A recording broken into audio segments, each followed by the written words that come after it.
Welcome back to Char Grad School. Previous episodes include why graduate school and narrowing down your top 5, GRE tips and tools, paying for the graduate school programs you want to go into, and then writing your personal statement and beginning that brainstorming process. With any of those videos, if you have any questions, if you have any comments, please share them with me by comment or by email.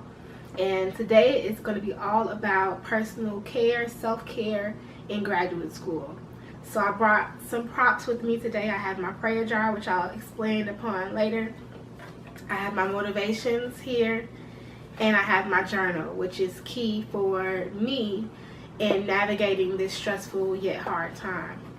But it's an exciting time, and I'm thankful to be here. But like I said, you have to really take time for yourself, understand time management, and just work through the hurdles, because they're going to be hurdles every day of this process, and you have to be optimistic, or at least try to gain some type of optimism and lean on your faith during times like this, because it is a lot, like I said, like I have been saying, and you really need to learn how to find a balance. And so these are my balances. So first, my prayer jar. I have been keeping a running tab of my prayers and my goals, and I put them all in here. I've been just collecting them and building them up, so when they come to pass, I have record of it. So the first one I pulled out is so crazy, because I've been thanking Lord for all the good things that He's been putting in my life, and I'm a firm believer in thanking the Lord early and thanking Him in advance, and being the leper that comes back to say thank you. So it's funny how I pulled out thank you, Lord, forever and always as my post-it, as a reminder, but as a constant prayer to thank the Lord always and forever. So any thought I have, any prayer I have, any goal I have, I put it in here and I seal it up, because I know that it's going to come to pass. And like I said, this is my record of it, and this is my proof that it is possible, and that grad school is possible. So if you don't have a similar casing or a similar jar, create your own and start putting it in your blessings, and start putting in the good you want to receive in this world.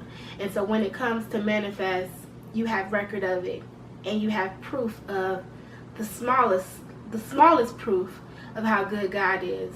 And so start you one, and this has been really helpful for me as far as writing it down and really starting to speak out the goals I have and the plans I have. So none of this will be possible without my connection to God. So that's that. The second is my motivation, and I'm really shaking right now, because they are my reason for being in graduate school. So over the summer, first, on my birthday, May 27, 2018, I lost my aunt to cancer, and it's been a hard loss for me. I'm still grieving. I'm still processing this months later.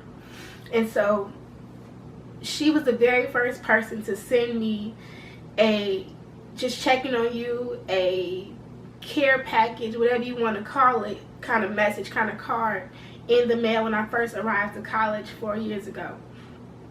And so I held on to that card. I have it here. I held on to that card, and it's been in my room every day since day one of college. And so as I was unpacking my things for graduate school, I found this card again, and it's like she's telling me this all over again, and it's like she's motivating me all over again, and she's my reason for continuing through this program, because without her and without Tobias, I wouldn't have a purpose for being here. I wouldn't have a mission. I wouldn't have a drive to get up every day and do this. But every day, every morning, I read this card. I can't go a day without reading this card. I can't go a day without reading it, because, like I said, it is my motivation, and it is my drive to keep going through these hard times, and to show me that I can do this. I'm going to just read you the card, but it is my reason. It is part of my reason for being here. So it says, "Hi Charnice, was thinking of you as always. Hope you have a great day. Keep up the good work. We are all proud of you. Kiss and hugs to you. May God bless you. And it's like she's talking to me every day. And so I read it every morning before I get out and start my day. Music is a big factor too as far as self-care and motivation.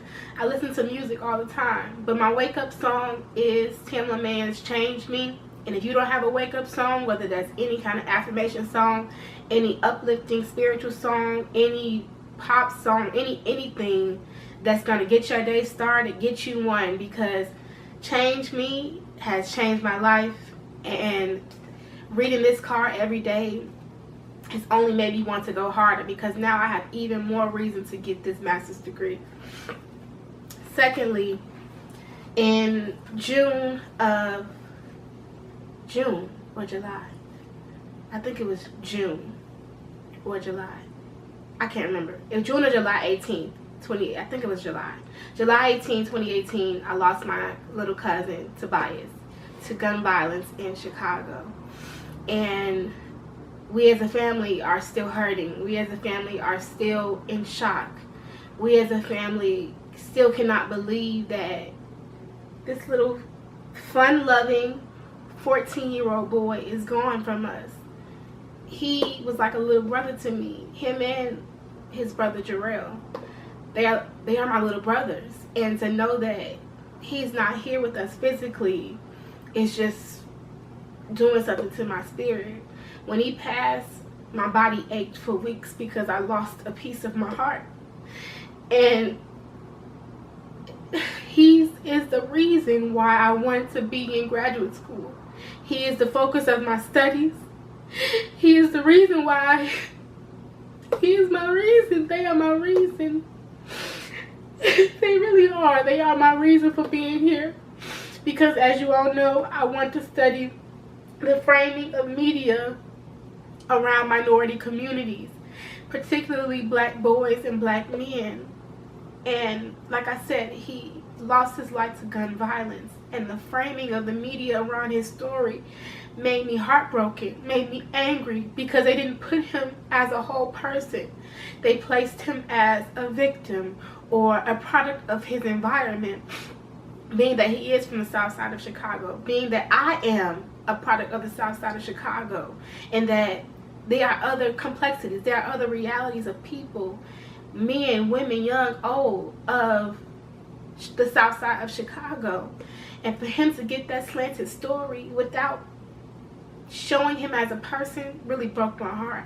And so I vow from this day forward, in anything I do, in any industry I go to, in the media industry, which is my primary aspect, to change it for him, to change it for his brother, to change it for my other little cousins, to change it for my kids, to change it for my grandchildren, because there's no way black boys and black men aren't seen as people, are only seen as deviant, are only seen as criminals, even at 14, even at a child, even as a child.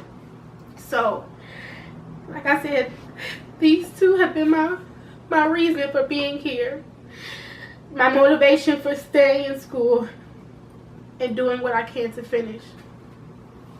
Lastly, I have my journal, and I encourage everybody to write out their thoughts, to write them down, to write them clearly, and whatever you're feeling, put it on paper, because that's how you felt in that moment in time, and nobody can change that.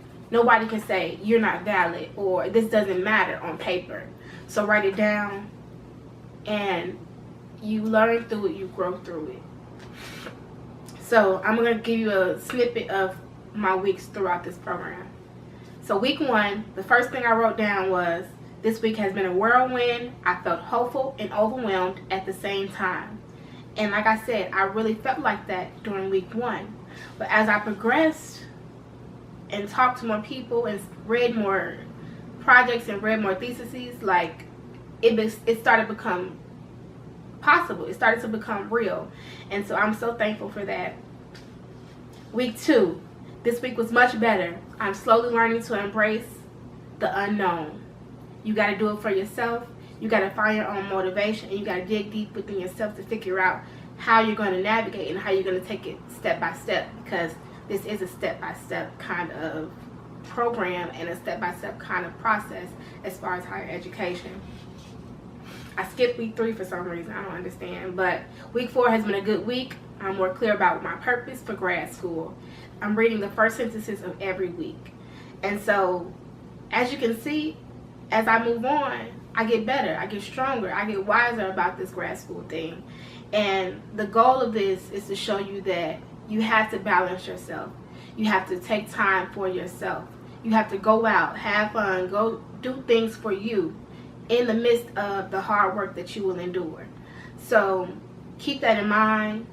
Find you a piece of peace during your process, and know that you can do it. Know that you can make it. And as always, talk to me. Send me ideas. Send me questions. I want to keep this going for you. And whatever I can do, let me know. Thank you, and I'll see you next video.